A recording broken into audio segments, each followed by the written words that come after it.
Now, across Texas, the issue is. I'm Stephen Dial in Dallas. I'm Rudy Koski in Austin. And I'm Greg Grugan in Houston. And this is Texas, the issue is.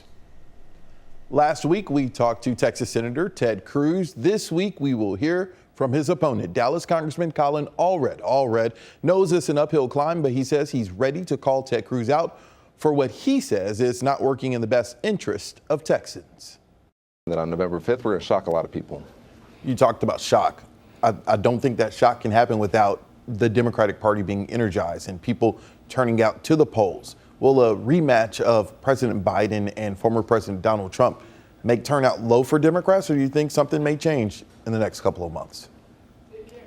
I think there's going to be incredible enthusiasm around this election, in part because of the stakes, in part because I think we are now seeing the kind of crystallization of who's going to actually be on the ballot. And I talked to a lot of folks over time who didn't know what that was actually going to look like. So I think there's certainly going to be that excitement there. But what our task, I think, in my campaign has to be, which is to, of course, turn out folks and make sure that we can get our fellow Texans involved in their democracy. But also to reach out to independents and Republicans and say, listen, I am the most bipartisan member of the Texas delegation. I'm running against the most extreme senator in the country. We're not an extreme state.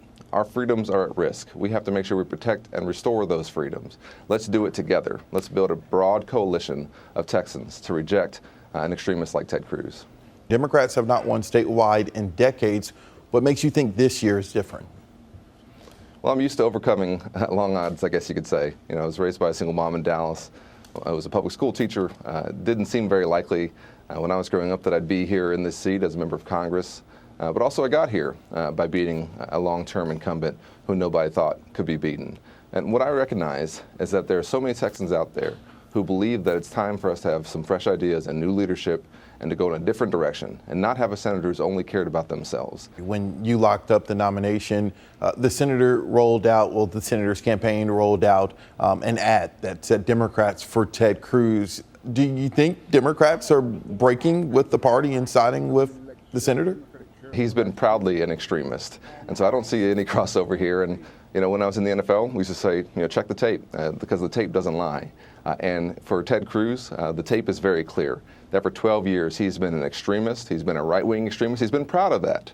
And I think it's actually kind of laughable that at this point he's trying to show that he has some level of moderation when for 12 years he's been so proud that he doesn't.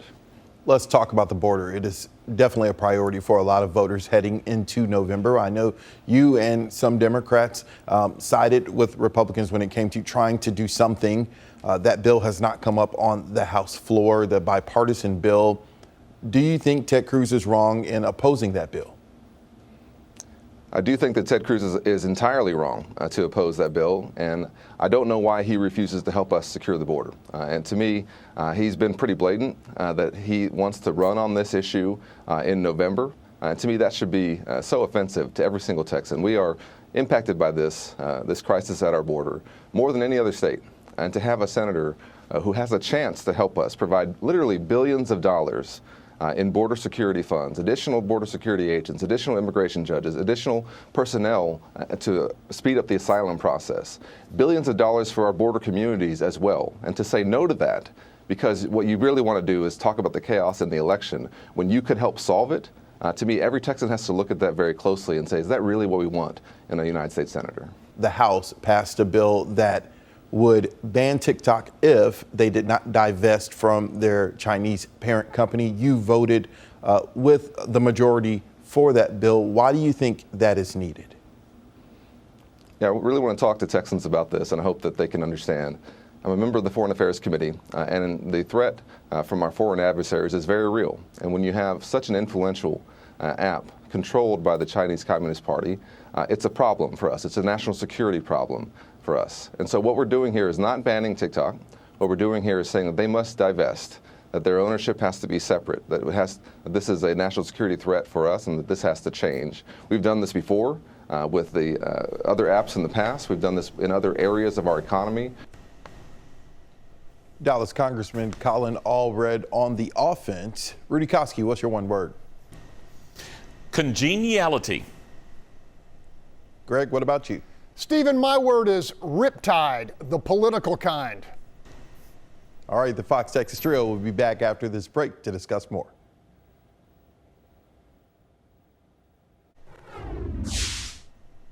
The Fox Texas Trio is back. Rudy, it's no secret Democrats have not won statewide in a long time. Could this year be the year? You know, Stephen, the past 12 years, there has been a path to victory for the Democrats, a roadmap written by Bill Clinton himself when he won the White House. Allred seems to recognize that there is that opportunity, which he seems to be campaigning for Miss Congeniality Award, trying to be the candidate for everyone, which is why I chose that word. The problem is Allred is tied to a very unpopular president, a party platform that polls consistently show is not attracting moderates and independents here in Texas. And he's running at a time when the price for a burrito at a popular food chain here in Austin cost $17. You know, you can count Cruz linking Allred to Bidenomics on that one. The DNC claims that Texas is in play and has promised to pump a lot of money into Allred's campaign, but I think party leaders later this summer, they're going to have to shift their focus to start saving their incumbents. Some political analysts saying that have identified as many as 8 seats in the Senate are at risk of being flipped for the GOP. So I think that Allred will start off strong and then get left out on by himself by the DNC, Stephen. Man, that's an expensive burrito. Greg, do you think there's enough dislike to flip this state? Enough people not liking Ted Cruz to do that? At this point in the game, I don't. I mean, if this were a choice over who Texans would prefer to go grab a cold beer with, then for sure the smart, very likable former NFL linebacker would get the majority of nods. But the bottom line here is who will stand up for the interests of Texas against the likes of Chuck Schumer and Joe Biden.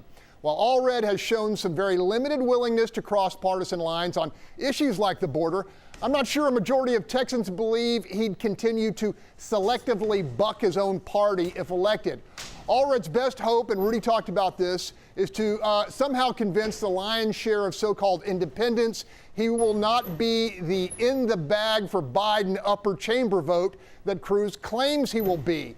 And that's a tall order given his voting record and Cruz's proven capacity to make the case to the contrary.